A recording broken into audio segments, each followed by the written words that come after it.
ছয়টি শক্তিশালী দোয়া। এই দোয়াগুলো প্রতিটি ভালো এবং খারাপ সময়ে আপনার কাজে আসবে। 1.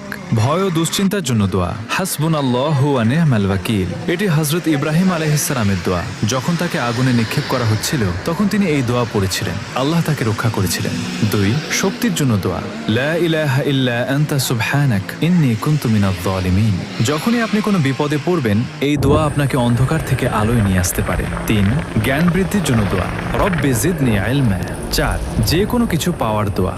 রব্বি ইন্নী লিমা আনজালতা ইলাইয়া মিন খায়রিন ফাকির। এটি হযরত মুসা আলাইহিস সালামের দোয়া। যখন তিনি একা ও বিপদে ছিলেন তখন এই দোয়া করেছিলেন, আল্লাহ তার জন্য পথ খুলে দিয়েছিলেন। 5. বরকত ও রিজিকের জন্য দোয়া। আল্লাহুম্মা বারিক লানা। 6. মনের কষ্ট দূরের দোয়া। আল্লাহুম্মা ইন্নী আউযু বিকা মিনাল হাম্মি ওয়াল হাযান। এটি হযরত মুহাম্মদ সাল্লাল্লাহু আলাইহি ওয়াসাল্লামের দোয়া। তিনি কঠিন সময়ে এই দোয়া পড়তেন, এটি মনে প্রশান্তি এনে দেয়। সবাই কমেন্টে আলহামদুলিল্লাহ